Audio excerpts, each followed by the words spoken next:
Banque.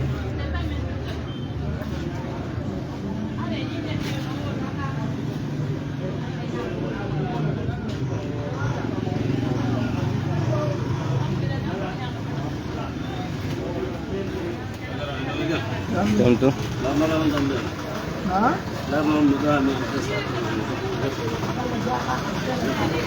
Aron neba.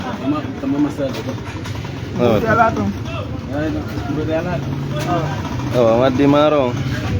Joɗɗinɗo. Jamme kisemo mi salmini kala hawruɓe ko vidéo on dabbo. Fiyon ngi ngala wolde fi Muntaga. Si Muntaga yaltuno ɗo no fiima kus.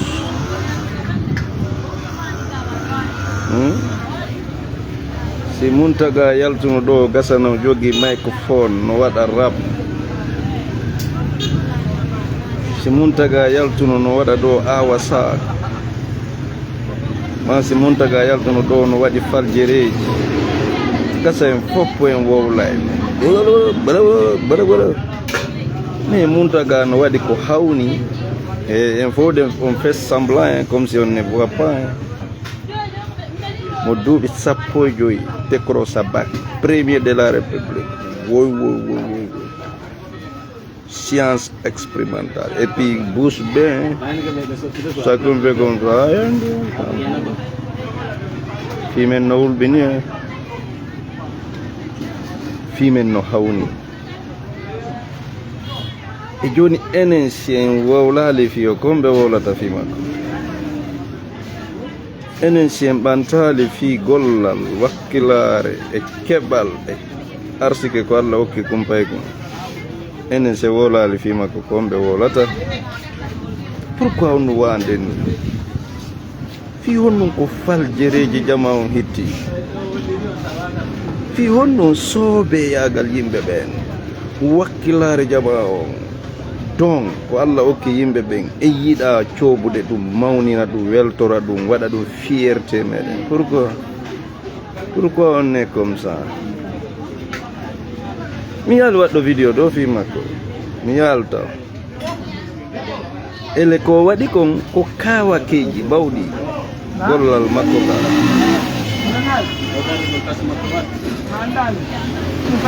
Kono fimen no hawni. Fimen no hawni. Mi artemo.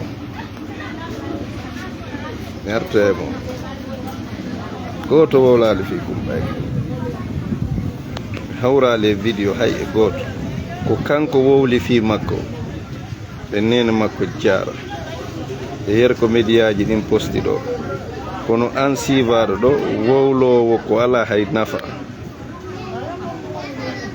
O ɗo fi makko nga wowla fiyon.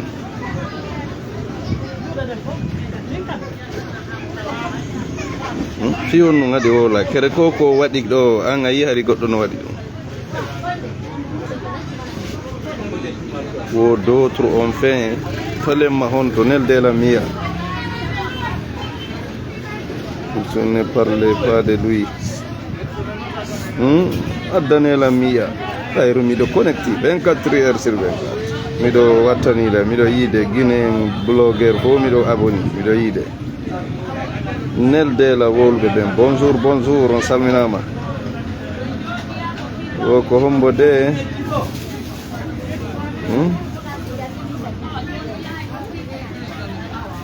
Kadi o wowla goɗɗum tawata ko tawa e kawakeji feƴƴinegol e classe tawata hay composition landaka no an ɗum ɗo ɗa feƴƴi o classe ɗo hakkille maɗe no udditiɗa ɓuuri hay menen jannoɓe joni yahu yeeso ɗum no dowa wowlede fi ɗum bay go neldan vidéo ji ɗin ɗo humpa par ce que fi o no dowa wowlede ɗo kam on ɗo ko garvatir bruit no ɗo kono fi kumpay ko no dowa wowlede moƴƴo. Ambition makko ko faala ko mo dowa wallede awlato. Rêve makko on, fierté makko on, ko jonni mawɓe makko kon e communauté on ko dowa ɓantede fi bandiraɓe. Ko ngayuri ni daremo tun a yiɗama tawa che ko yimbe weddiɓe quoi adenjo mo nanda e yimbe ben quoi. Regardez son visage, c'est un génie simple. Malaikajo sutiɗo e sumo. L'esprit Allah ko wa ayyadnahu bi ruhil qudus. Oɗo il est accompagné par une sagesse transcendantale gonga kirɗinoɓe. Ça c'est un génie le petit là. Doit wallede. Il a fewnuɗo ka l'école ji mawɗi adina yankoji. Ono diaspora me wona ben Angleterre, France, Amérique.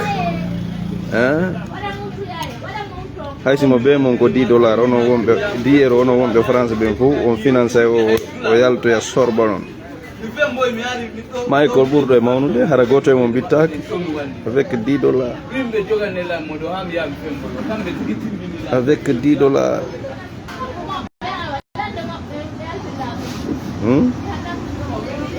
Avec $10. $10 pet. Mais nous le voltage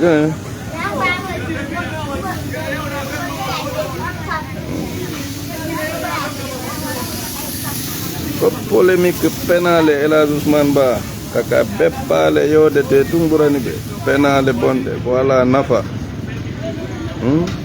Oɗo le kadi gandal ngal o faala jangude ngal ko nafa e ngal moƴƴano. Allah hokkimo hoore mo jogi kadi ambition rêve jangugol ko nafata yimɓe ɓen tawa ɗum e ñawdule. Ñawdugol jama ko ɗon e rêve makko.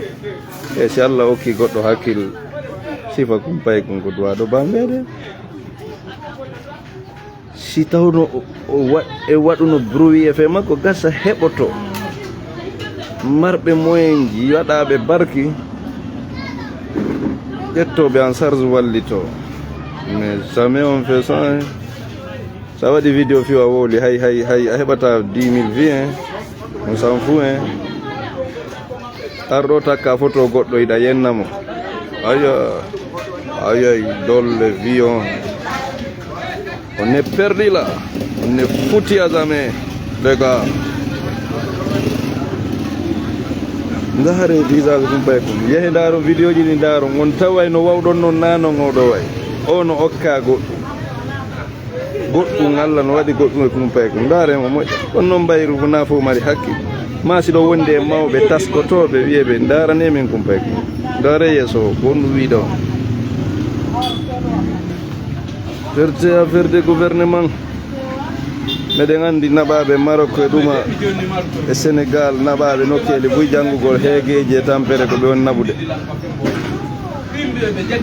ko ɓe duwa hendade fusɓe ala hendade. Oɗo ko duwa ka o yahata o harat o naayo tampa fus ko gandal ngal yo janggo kono piiji ɗin tutte oke na borgol ɗum laamu o ganda on landot jelo naɓaloreyaɗo on ɗum woni ɓe wallude zéro paramɓe maɓɓe ɓen daraniɓe sina ɗum ɓe doga ɓe arta heege warata ɓe to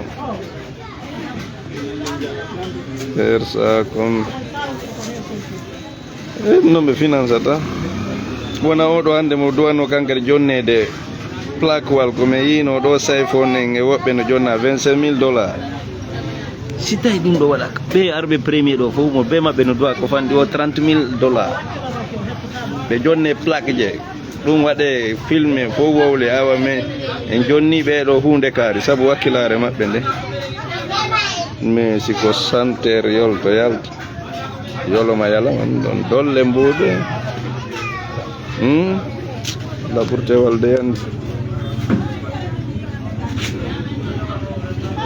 ɓeɗo tatoɓe arɓe ɓen yeeso ɓe fof ɓe dowa jonnede minimum 25,000 ɓaɗe ma 30,000 ko ɓe waɗira vacance maɓɓe. Ɓe jonne biyeyde kadi congé yahugol Dubai ma nokkugo ɓe waɗira live ɓe yaha ɓe fonto seeɗa ɓe arta ɓe naɓe kadi université ji mawɗi yoɓe kas koɓe jangata kon duuɓi heddiɗi ɗin fof waɗa formation ji maɓɓe ɗin ɓe arta ɓe serva leydi ndi. Mais on fait pas hein. Fenande yiɗɗe yandi ko nafata.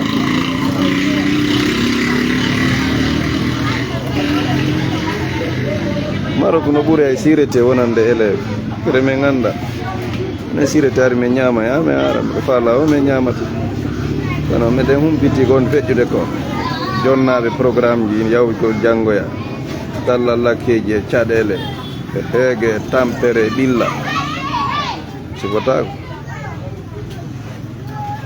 Si c'était au Sénégal, il aurait obtenu une bourse pour l'Europe, pour l'Amérique. On a 15 ans. Do wi ngara juuti ha ko fala jango ko sirzi o fala wadde sidu juuti ha ko 5 ans. Dewba 20 ans hara woni karama ko molana be nyawndoru yim. Subhanallah. Ça c'est un don.